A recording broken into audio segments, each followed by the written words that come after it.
Should you trade full-time? Hi, it's Charlie giving you today's video. So there's a few things to consider if you want to be a full-time trader. So let's assume that you're relatively new, into trading, but you've got to a stage. When I say relatively new, I don't know, you're a year or two into your trading. And you've got to a point whereby you've made some mistakes, you've tried different strategies and approaches, and you've found an approach that is profitable for you over the last whatever period. So you're just at that stage where you're thinking, I don't like my job. I want to quit. I want to just do this full time. Now, one thing. So there's a lot of factors actually. One thing is you don't have to. Just because you're a full-time trader, don't think that you have to day trade. So if you've currently, alongside your job, been swing trading, trading off of, 4-hour charts, 2-hour charts, whatever, slightly higher time frames, you're not having to sit there and click away all day long, then stay with that style. Just because you've got all this extra time, potentially, if you were to quit your job and go full-time, doesn't mean you have to trade more. So just factor that in. So let's get rid of that. So let's have a look at some of these factors here. Firstly, money. Okay, so cash. How much do you need? Okay.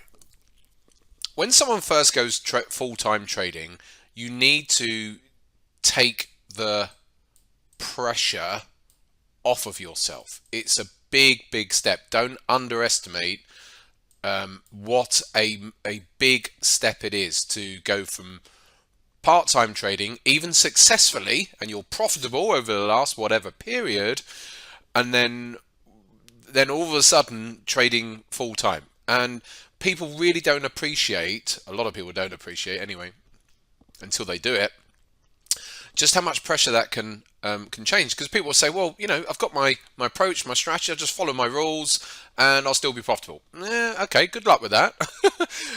Because what happens is, once you are trading for a living, so to speak, every trade counts, so to speak, or it can do if you're not dealing with it very well.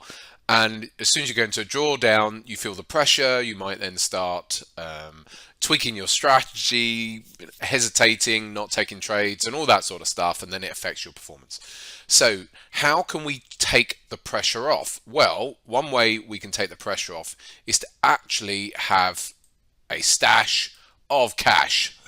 So what would be ideal would be to have at least 1 year worth of income sat in your bank account.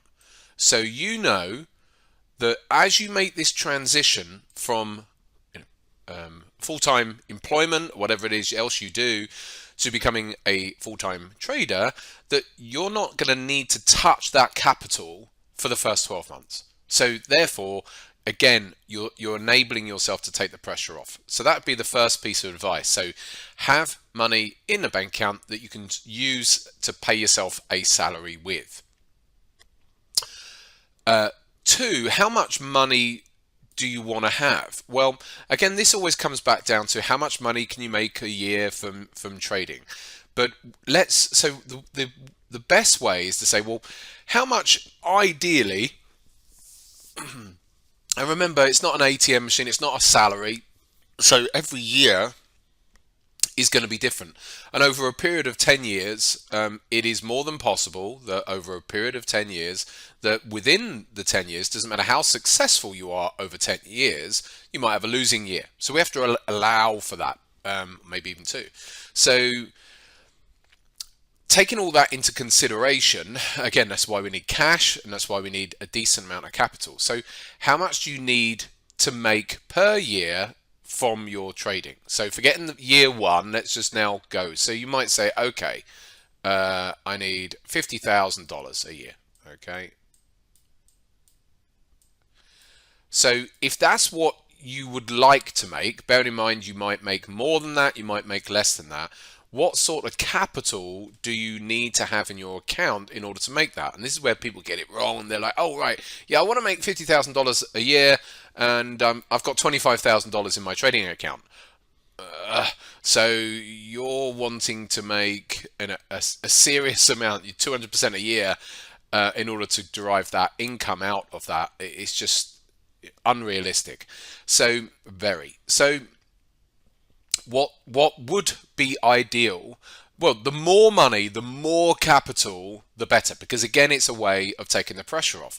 If you had 50,000 in your account and you were trying to make 50,000 a year, that's 100% a year.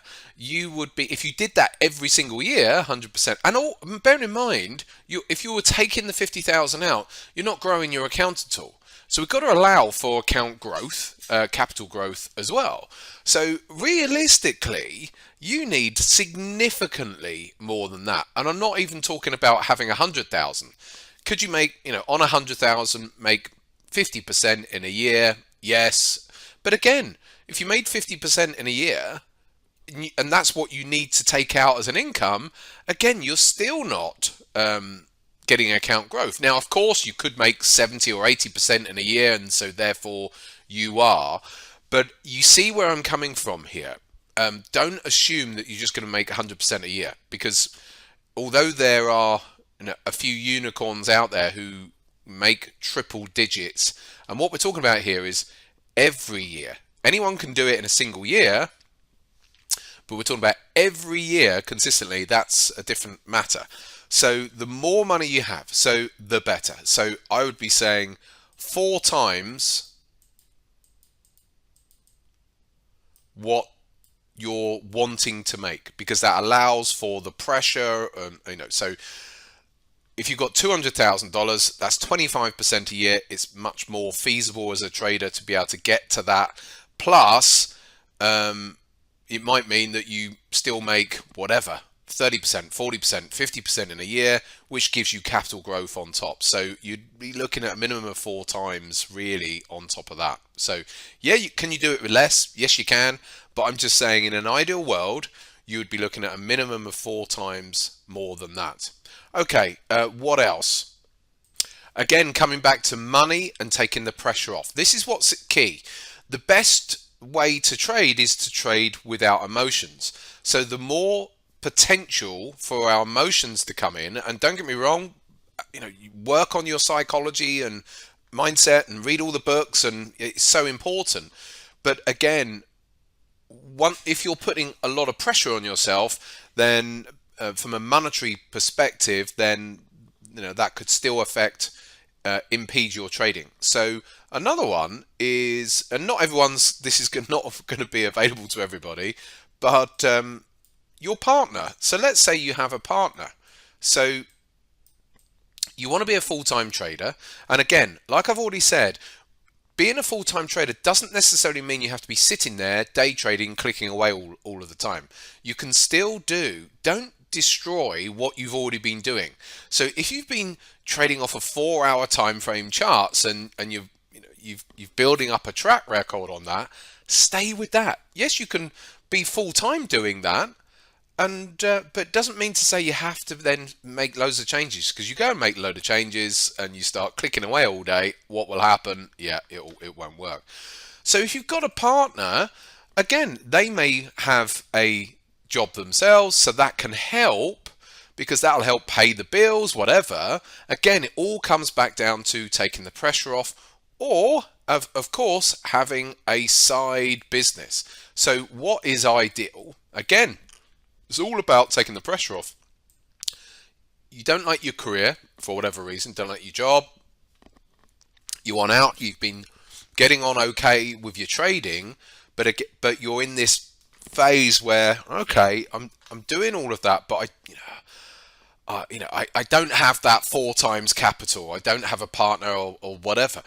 Have a business as well. So trading doesn't require you to be necessarily sat there clicking away all day, as I've just said. So you do have the time to maybe have a small online business, whatever it may be as well. And so that would be my overall advice to anyone who wants to become a full-time trader. People who have got loads of wealth, I'm not talking about those. I'm talking about people who would love to do it, would love to become full-time, but I'm just saying, firstly, you don't have to then just go off and day trade all day long. I'm not saying you can't, but I'm just saying if your current style is not that, because you're doing it on the side of your job, then stick with your current style. That's what's been working for you. And then, yes, it will mean you have a lot of spare time, as a full-time trader. Well, that's fine, because you can do things like have a little bit of a side hustle, or it may just be that it gives you a better balance in your life for your health, and you can go to the gym, whatever it may be. It frees up time for you.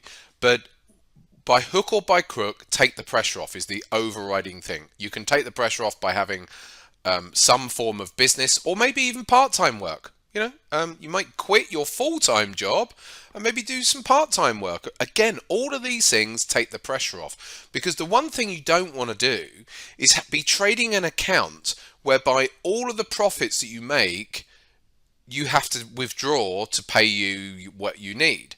You want to still be, over time, growing the account. So, by having a side business, you've got your partner who might be bringing in a reasonable wage income into the household as well. Of course, ideally you would have 4 times at least what you would like to make in your trading account, because it allows you then to still grow the account as well. I would suggest having 1 year's income in cash as well when you're first doing it. So again, immediately you're not needing to, you can just spend that first year still growing the account.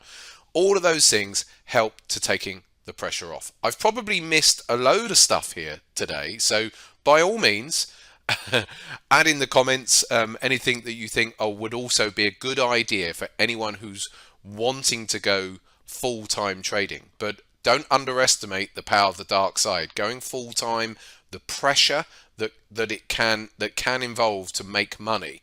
So find these ways to take the pressure off. The better you can do that, then the better you will continue to trade. There you go. There's my thoughts on trading full-time today.